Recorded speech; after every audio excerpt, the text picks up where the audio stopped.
Good morning all. How is everybody? Beautiful people.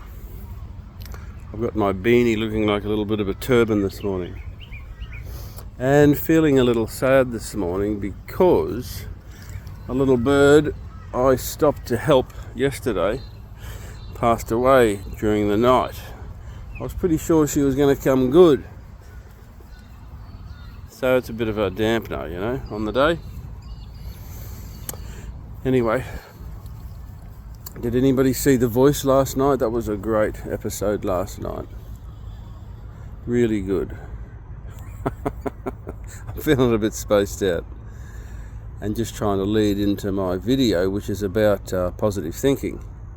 Not only positive thinking, but a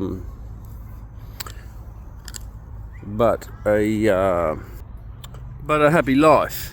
Day by day, or minute by minute, hour by hour, day by day.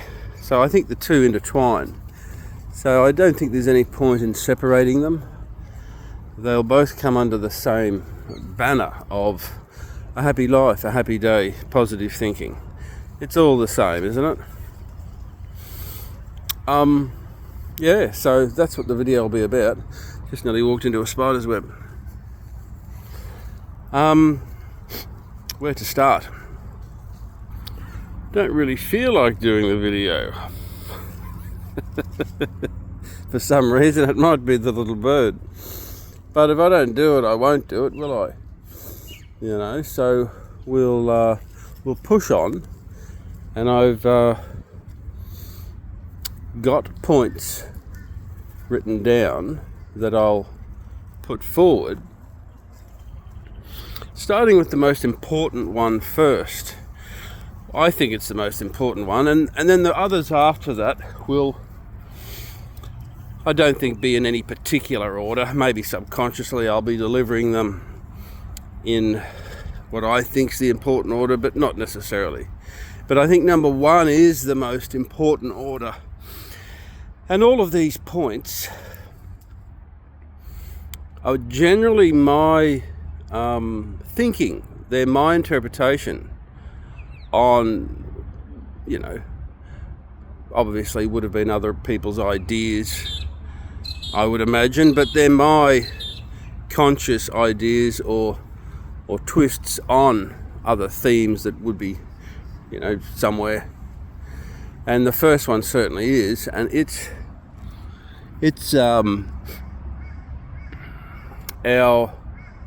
in regards to a happy life and positive thinking and a happy day, the first one is,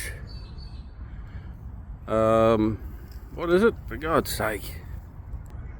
The first one is our attitude. Our attitude, not just to life, but to everything and everyone. And if attitude doesn't ring true with you, well, use your own words. You might want to use viewpoint, your viewpoint, not your attitude. Not your attitude. I think different words ring true for different people. And in general, let me say that this video is really aimed at younger people. I think by the time you get to my age, you've worked a lot of this stuff out in your own way. So I suppose it's more for younger people who are struggling, frustrated. You know what I mean? This video is really aimed at you guys. And so back to the first point: attitude, mindset, viewpoint, not mindset, viewpoint or attitude or any other term you want to try and use. That's the most important awareness we can have for a happy minute, for a happy hour, for a happy day, for a happy life, for happy interactions with others. It's our viewpoint, our attitude towards the day, towards where we are, towards the person we're talking to. Without a pleasing or happy attitude or viewpoint towards any given situation, life is going to deal you frustration after frustration after frustration. What's that Stoic saying? We can't control what goes on around us or to us. Well, I guess we can, to a certain degree, controls what happens to us. But we can't control the world around us or the town around us or whatever it might be. We can only control the way we deal with it, the way we interpret it, the way we see it, our viewpoint to it, our attitude towards it. If our attitude is to complain about it or get frustrated over it, then that's what it's going to be over and over and over again until we die. On the other hand, if we decide to see it differently and see it as beyond our control and just focus on ourselves and our happiness and our peace. Peace is the main theme in this video. If we want to keep our peace or attain peace constantly, we have to address our attitude or our viewpoint. Come on, we'll go this way. Oh, we'll go up here. We have to address our attitude. That's where it starts and stops. There's no point in complaining about the government or complaining about your neighbour or your partner, or your friends or anything, because complaining about it's not going to change it. All you become is a whinger, and you start isolating yourself or attracting other whingers. And if that's what you want in life, fine, but that's not peace. So the moral of this video is, if you want peace and tranquility, you've got to address your viewpoint. That's what I want. I want peace and tranquility. I don't want drama. I don't want disruption.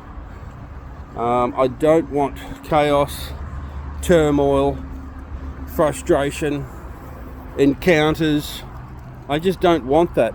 That's my personality, and I understand some people's personalities are different. Some people crave that, I guess, or need it or want it. Well, that's pretty. But I don't. I would assume most people want peace generally. Most healthy thinking people want peace generally. So it starts with our viewpoint or our attitude to our surroundings and other people. Okay, really important. Without that, nothing else will work. Nothing else will fall into place. Okay, here's where we are. We're first day of spring, so all the leaves and the stuff of flowers are starting to come back on soon, you would think. So that's the first point. Really important to ponder, consider, and what the fuck? These dogs have probably got the shits because I'm mucking around. Alright, so that's that one. Big, important. If you don't do anything else, do that. Alright? In no particular order, I guess. The second one, I scribbled this down last night. The second one is manners. Our manners towards others. It's really important to use manners. It's a conveyance of respect to others as well, especially when there's women and children present. It's really an important concept and something to recognise.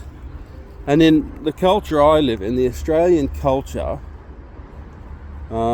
manners are lacking. Actually, I've got manners confused with something else. But anyway, manners is really important. I find ever since I've started using manners, please, thank you, and genuinely showing my appreciation towards somebody I'm interacting with, I feel fantastic about it. I'm not overdoing it. I'm just acknowledging manners. Please, thank you, or thank you so much. I really appreciate that. I found come on, love. I found using manners has just been wonderful. I feel I leave a good example when I'm there, and make a good example when I'm there, leave a good example when I go. If I interact with that person again, they're only too happy to help.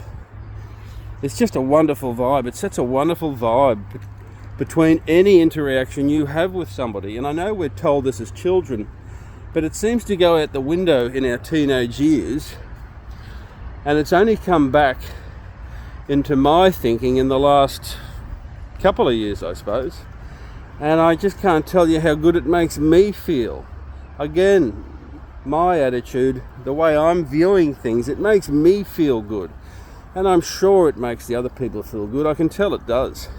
It's a sign of respect and appreciation using your manners. We're never told that, but that's exactly what it is. So really important to, if you're wanting to have better interactions with people, and let's face it, our interactions with other people, is really a representation of the quality of our lives, because it's the people that we interact with every day that add up to be our life, really. We don't live on a rock on our own, do we? We live in a society, we live in a community. And the social lubrication, well, that's not really the best way to describe it. The social quality that we experience is paramount to our own happiness. And one of the best ways to have a great social encounter, even if it's just casual encounters, is to use manners every single time. Okay? So that's the second on the list. Not necessarily the second most important, but it's certainly up there. Okay? The next one is swearing. I started to get the manners and the swearing mixed up, but I guess they go hand in hand. Swearing in my culture is really a thing, and I am so over it. I find swearing drains me. Not me necessarily swearing, because I've sort of stopped. I might let a swear word out now and then, and when I do, I recognise it, and I'm like, well, why did I even say that? And anyway, swearing, I find it drains me. It makes me feel embarrassed. It makes me feel awkward. At my age, being involved with somebody that wants to swear, it really makes me feel uncomfortable.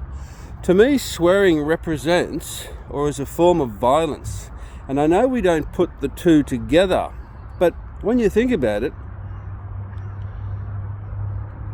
at least in my culture, the most often you hear swearing is when somebody's frustrated, or when somebody is actually being violent, or when somebody is being threatening. So for me, I put swearing in the violence category. And violence, or representations of violence disrupts my peace. And that's what this video is about. This video is about having a happy life, or having a peaceful life. Call it what you like. It's the same thing. Or a contented life. Don't even use the word happy if that's a stretch for some of us. Just contentment. Contentment's the aim. And contentment's a wonderful word. Contentment and peace with liberal amounts of happiness thrown in. So,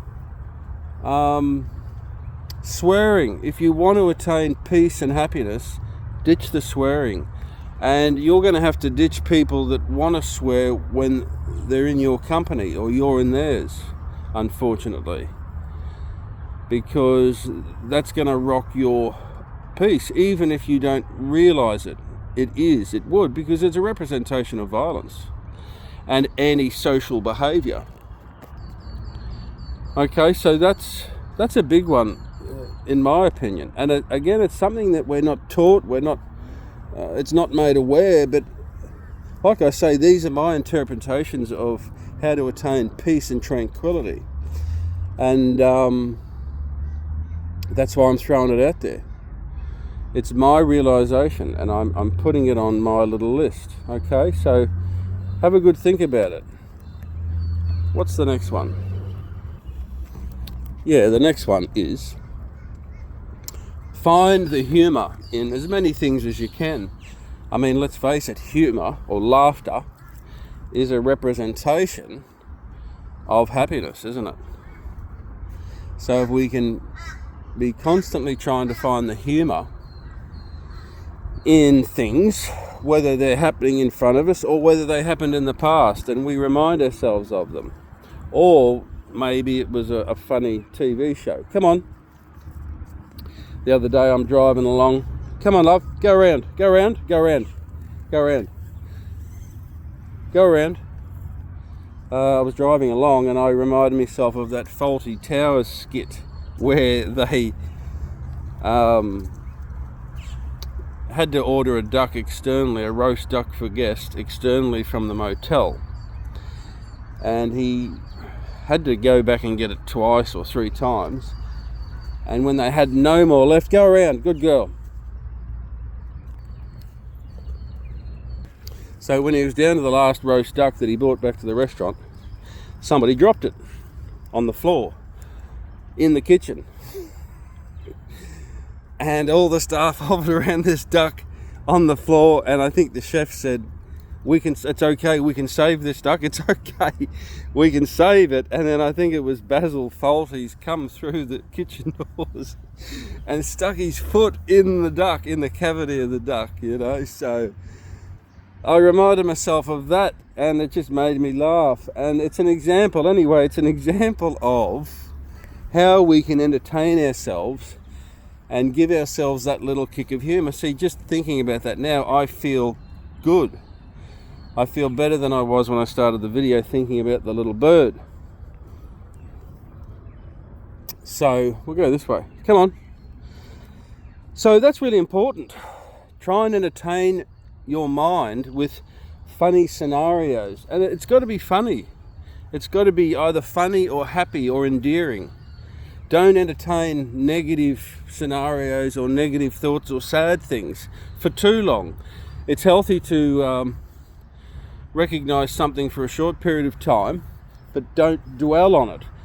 Push it out with happy things. And that makes sense. To have a happy mindset, we have to have happy thoughts. We have to have a happy viewpoint. Okay? The next one is take as much observation or notice of nature as you can in regards to wildlife, trees, insects, all of that. That's going to help us escape any worries we might have with work or whatever it may be. Because nature's neutral, it's just doing its thing in all its wonder. When you think about it, we're living beings on a planet, the only planet with life on it that we know of, and the amount of life we have on this planet is mind-blowing. So we get to walk through this amazing, magical place for free. Well, it's not free, but we get to do that for a relatively short period of time. Come on. For a relatively short period of time, we get to do that. So don't waste it. Come on. Morning. Just talking to myself here. Doing a video. So we get to walk through this amazing world, and if we're smart, we'll start taking notice of what we're walking through. And if we turn our attention to wildlife and trees, I'm really starting to notice trees and the differences in what they do. If we start doing that, we're going to really be getting our money's worth.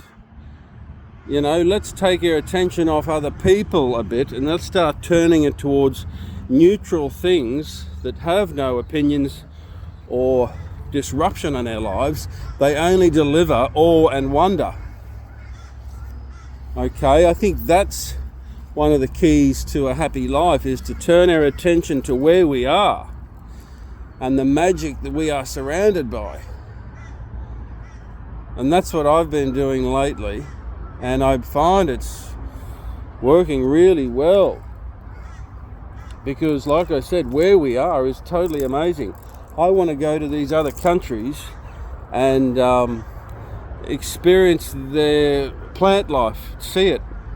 One of the reasons I went to the Philippines was to take in a lot of the vegetation. Apparently they have 7,000 plants that the rest of the world doesn't. But I didn't get an opportunity to see too many forests, so I'm going to try and focus on that when I go overseas next. And every country has its own wildlife, as we do. It's totally amazing. And to me, that's where you'll find a lot of peace is nature. Nature will deliver us so much peace and happiness and contentment if we let it, if we tune into it. I know a lot of us do, but I think a lot of us could pay more attention. I don't think you can pay too much attention to nature. It's just so wonderful. And each country has its own special things to offer us. And that's why travel, or the goal of travel, is a worthwhile thing, to get out there and experience and see the different things that different countries have to offer. Again, it's all representations of peace and happiness.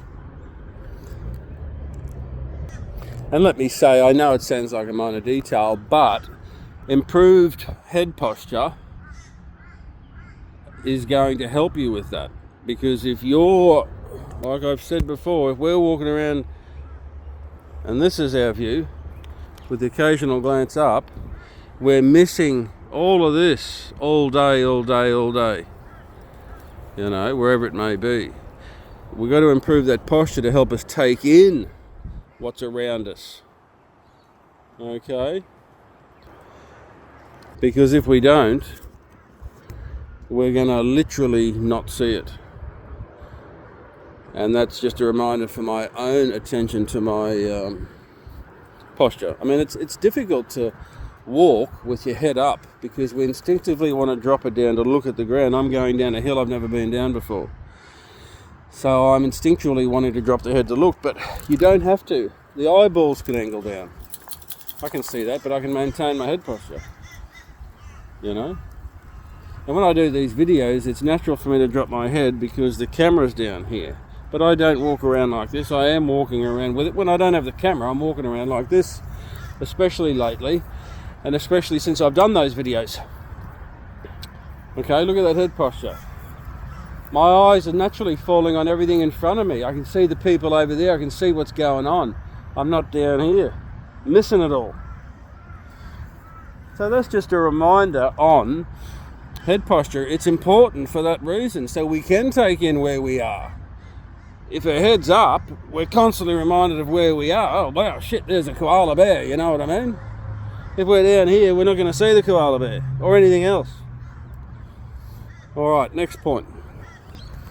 To sustain or gain peace, tranquility, happiness, contentment, call it what you like, we have to help each other on a daily, well, not on a daily basis necessarily. We don't have to run around like crazy people helping each other all the time, but we have to have the attitude that we want to help others. Why? Because without others, you're literally dead. Without others, I wouldn't have food on my table, I wouldn't have a roof over my head, I wouldn't have a bed to sleep on. I'd be in those bushes eating insects without other people. So, why wouldn't I show my appreciation of others through helping them or doing for them or being there for them? You know what I mean? And in so doing, the vibe or energy you get off the help you give somebody else, and I don't even want to use the word help, but what is an alternative word? Anyway, the vibe you get, or the feeling of contentment, is wonderful, and that feeling helps create a mindset or a feeling of peace, happiness. Oh wow, I really enjoyed that, and I love the way that made that person feel. I mean, helping other people makes us feel good, or doing for other people. So that's something we should be aware of and try and do regularly. I mean, an example is the other day I'm walking home with my dog because I had to drop the car off, and I bumped into a man. We had a bit of a chat, and I offered him a book I've got on dieting because he's got arthritis, and this book claims to be able to help with that through diet. So I said, hey, let me drop my book off to you. I think you'll find it great. So that's an example of me doing for others, you know. And I might even make a friend out of it. He's going to appreciate it. It's going to make him feel good that somebody gives a shit about his arthritis.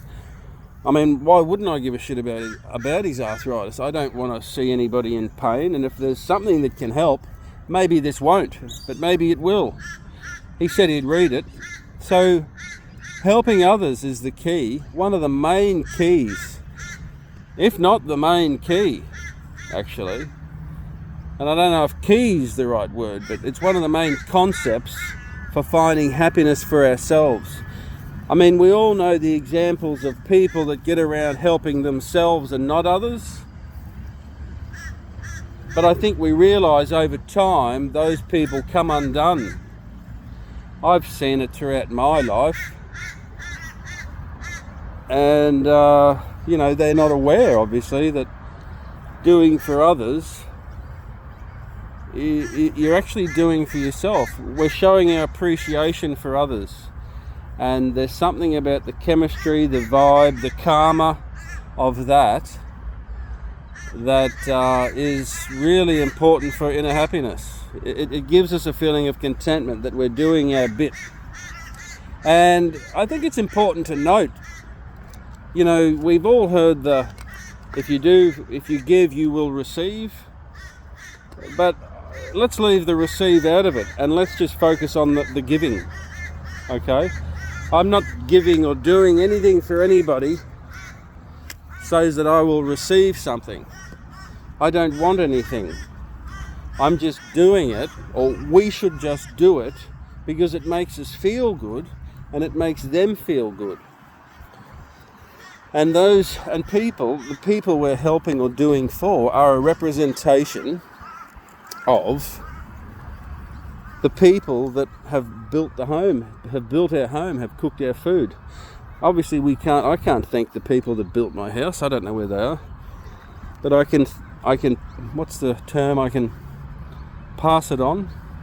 Is that the term? You know, they made that movie, Pass It On.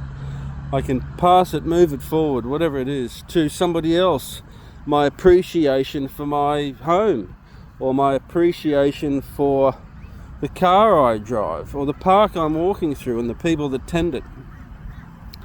So I think doing for others is a way of thanking people that we can't thank. I mean, when you think about it, that's a pretty cool way to see it. I'm only realising that as I'm saying it now. All right. Either way, it's all productive. It's all productive thinking. It's a productive mentality.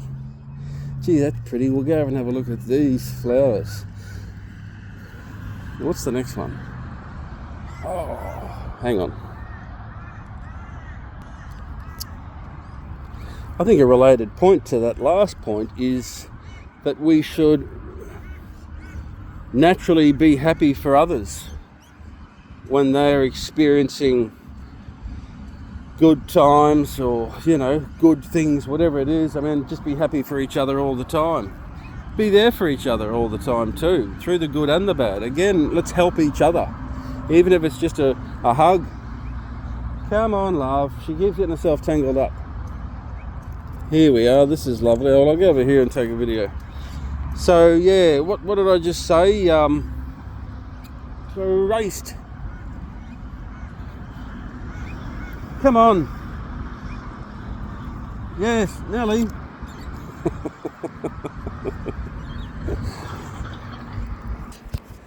So, look, this is the, well, it's a kids' entertainment park, I guess. It all is. Not just picnicking there, I think. But this is what I wanted to show you. Look at this. Beautiful. Beautiful.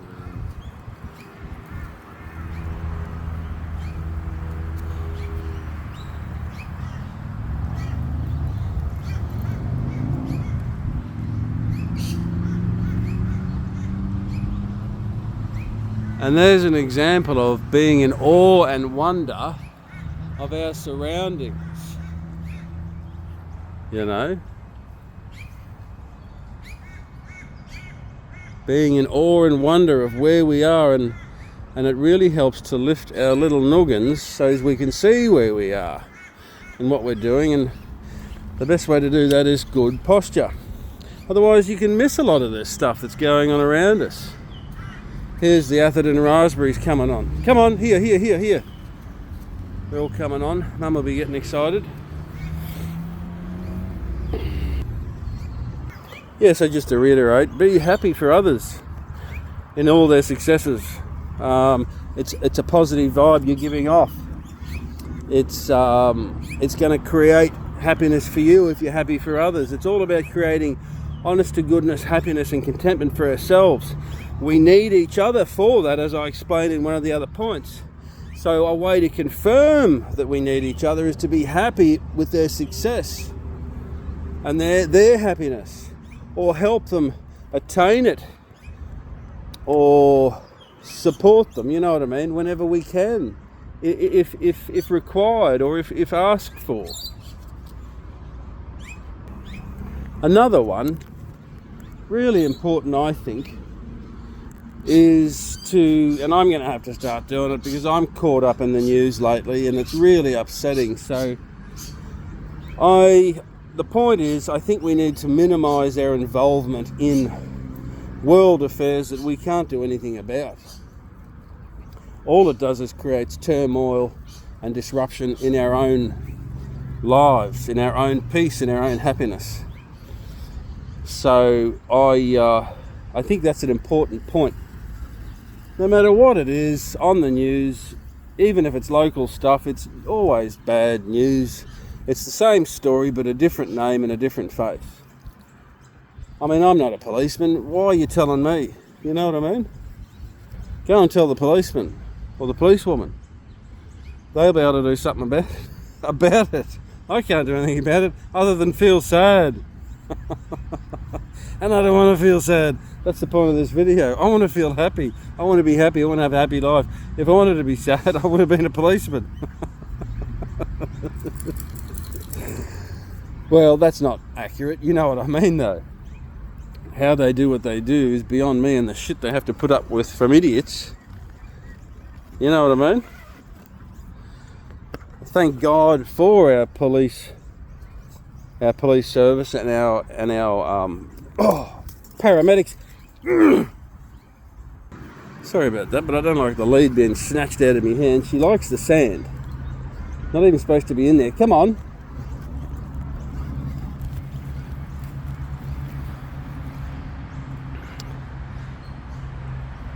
Anyway, it's lovely. It's so nice here. And I can just walk out of my back door to this place. I don't have to drive. So I just feel so lucky. Anyway, can't remember what that last point was. But, what was it? Anyway, it doesn't matter. I think I've summed it up. Next one. Yeah, the next one. Use positive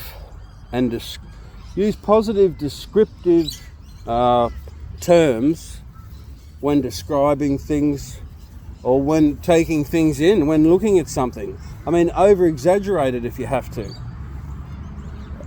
And you shouldn't have to anyway, because like I said, I think we take for granted where we are. Let's remind ourselves of where we are, this magical world that we get to walk in. Just walking under this tree is an amazing thing to be able to do. Now I know that, I mean, look, you know what? Just having said that, it might sound like I am on drugs, because only people that are on drugs sort of talk like that, don't they? But you shouldn't have to be on drugs to appreciate and realise where we are. And I'm 50, coming up to 55. You know, I'm past halfway. I really want to start getting as much as I can out of life. And it all starts with getting in touch with nature and this absolute wonder where we are. The birds chirping in the trees. There's another bird there at my feet, a magpie. When you really think about it, I think this is a baby. when you really think about it, I mean, Jesus, it's just amazing. Now, this is a baby. I can tell by the way they chirp. Where are you?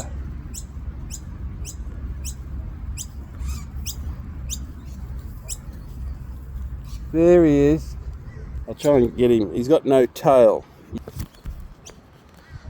Put these down.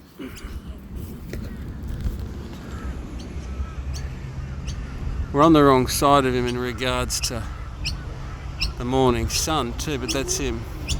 Wants mum to feed him. Oh no, sorry, wrong bird. That's him there. Oh no, they're both babies actually. The one on the left's the one doing the chirping. See how he can't fly very well? Mum's checking on him. Oh, little brother pushed him down. The light's real bad. I've done this on the wrong side of the tree. Anyway, point is, we're surrounded by awe and wonder, but something tells me too many of us are focused on people, and it's nice to have some of your attention on people, but I'm telling you, nature is a neutral place to go, with no opinions, no turmoil, no drama. It's just a healing place to be if we take it in and let it do what we need it to do. So I got sidetracked there. The point is, when describing anything, regardless of nature, take nature out of it, when describing anything, an encounter with somebody, a meal you've just had that somebody's cooked, if it's nice, let them know it's nice, and use positive descriptive terms. Positive. Overdo it if you have to. We're trying to instill happiness and good in our mindset, in our terminology. Here's an example. Oh, it didn't actually happen. Regardless, my brother often jokes with me that I get around saying that that's the best thing I've ever seen. And I do. I mean, I do, but I mean it when I'm saying it. And that's an example of a positive mindset, is to really see the wow factor in everything. You know, it really is a great mindset to be in, instead of, oh, that was shit. So that's the point I wanted to make. To try and see everything in a great mindset. Wow, isn't this great? Wow, look at that. Like you've seen it for the first time. Don't lose that. We lose that, I think, in our teenage years, possibly. You know, in our teenage years, it's a thing where they say teenagers' attitudes change. And that makes me wonder, do teenagers, in the West anyway, do teenagers' attitudes change simply because it's the done thing? Simply because it's what's expected? I don't know. And then, when you change your attitude in a negative way, it's hard to change it back unless you're guided via something like this, or positive books like, self-help books. A lot of people don't escape that teenage mentality, possibly, and stay in a funny teenage mentality, maybe. Anyway, what's the next point? And I'll wrap this up soon. I've got a lot to do, so we'll just make this the first video of others to come, okay? Try and throw in a smile there regularly. Okay, the next point is, last point too, I'll wrap it up after this. Last point is, guess what? I'm not Elvis. I'm Warner. And I've finally come to terms with that. And I need to embrace me and my personality. Who am I? I feel I'm starting to tap who I am. And I think I am a very sensitive personality. I can't handle stress. I've been put in stressful situations in my life, and it left me broken. stressful situations have usually left me, when they're done with me, have usually left me, with anxiety issues and stuff. Might be it is another reason for my alcohol consumption. Recovering from anxiety or different, on a few different occasions of anxiety, alcohol is a go-to tool. Here's the kids' park on the other side of it. Here's the creeks I was telling you about. That's zoomed up for some reason. See? Wouldn't this be a great spot, especially on a hot day if you're a child coming down here? Wouldn't it just be the best? So cool. I was trying to zoom up over there. Look at that. And with all the other kids playing and, making friends. Never had anything like this when I was a kid. Come on. Dogs aren't supposed to be in there. Okay, so I'm not Elvis, I'm me, and I need to discover who I am. We know who Elvis was, or do we? I read a book, Elvis and Me. No, I've read a few books on Elvis. One wasn't that complimentary, written about his bodyguards. Anyway, I have got to discover who I am, and I'm on that road. I'm like I said, a sensitive personality, and I need to allow for that in my life. And the situations people want to put me in, I need to decide. I need to say no or yes. I need to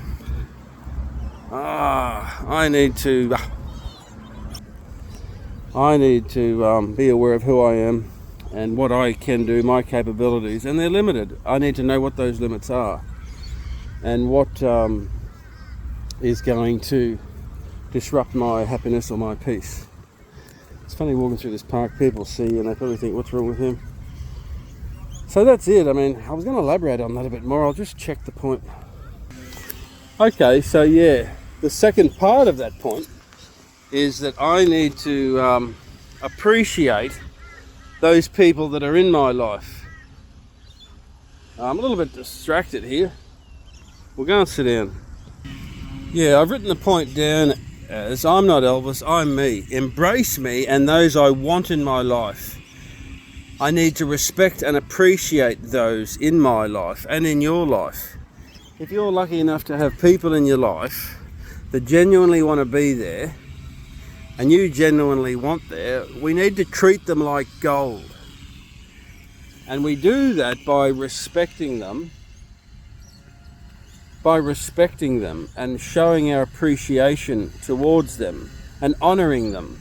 I know that all sounds exaggerated, but really when you think about it, that would be the healthy, happy, peaceful, positive way to treat those in your life that you're lucky enough to have in your life. If they do the same to you, well, they don't have to go to those extremes, but they have to show you respect and appreciation. If they don't, you don't want them in your life, because ultimately somebody that doesn't respect you or appreciate you is ultimately going to be a liability. I hope that whatever it is isn't going over my voice. So that's the 2 points are connected.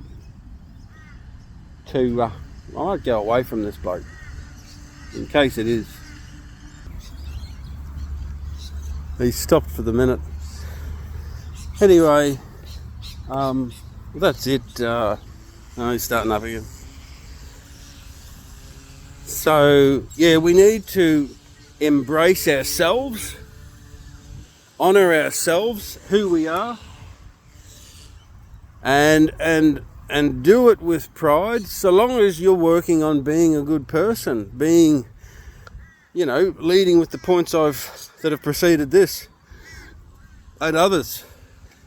Embrace ourselves and embrace, more importantly, just as importantly, embrace those around us that are in our life and the strangers and everything like that. Embrace them and do for them. Be there for people. Show our respect, show our appreciation. And that's how we can maintain and gain a healthy, positive life, mindset, and all of that. And But like I said before, if it's not being returned by somebody for whatever reason, we need to disengage from that person or those people, because ultimately they are a liability to you one way or another. It might be character assassination, which can lead to, cost you money in business. There's a classic example. So anybody that doesn't respect or appreciate you, you want to ditch them, because they're a problem to you and your good name, sir. I'm getting a little sidetracked because that isn't really what I was going to say. But bottom line, appreciate, love, respect those in your life, and anybody that you don't appreciate or that doesn't appreciate you, ditch them, because they're a liability. If not now, they will be in the future, or they're a liability to you behind your back and to your name, your reputation. Okay? I got a little distracted with that point, and it's a little bit unclear probably, so I apologise for that. It is hard to convey messages clearly, for me anyway. I think you probably need an education in it, but I am trying to be as specific as I can. So to summarise that last point, embrace yourself. So long as yourself is a self that's trying to be a positive role model for yourself and others, embrace yourself and embrace those in your life. And the way you do that is by respecting yourself and appreciating yourself and respecting them and appreciating them and honouring them.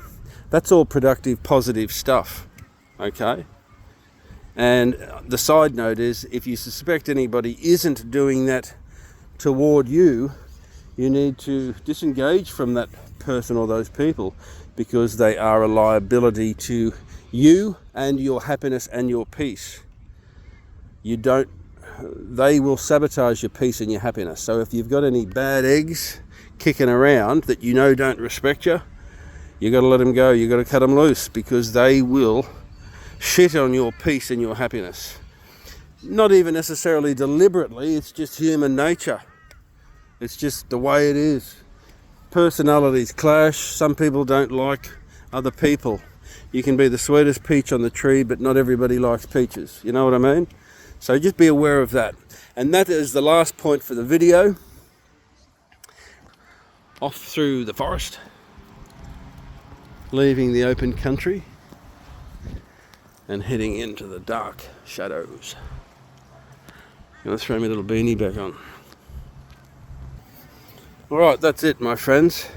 Thanks for listening, and I appreciate you letting me air my personality here and my thoughts. It's good. It's good medicine for me and my personality to be able to do this. And the reason is, I think, and I thought of this morning. The reason for me is, I think it's because I never had or haven't had children. So I've never had those opportunities that you parents out there probably take for granted. The opportunities, and that's what it is, I guess, an opportunity to guide or to help or to, convey your thoughts and ideas and principles upon another, your child. Well, I haven't had that experience, so maybe my reason for doing these videos lately is for me to experience that, maybe. Who knows? Psychology is a really interesting topic, something I wish I had have studied when I was younger, and I probably could get into it now, but maybe I will when I get on the road. Anyway, peace out, friends. I love this walk through here. Again, I'm doing it with good posture. I'm taking it all in. This is me. Super relaxed. As I do this, I'm super relaxed. The bottom of my back feels so relaxed because I'm just using my arse muscles to walk. I'm not using my back. My back is balanced over my hips, and I'm actually feel like I'm leaning back. And I'm using a little bit of the dog's weight to do that, but it feels super relaxing, and I think that's why I'm walking slowly too. The head's up, And it's just a super relaxed state to be in. All right, peace out. Have a great day.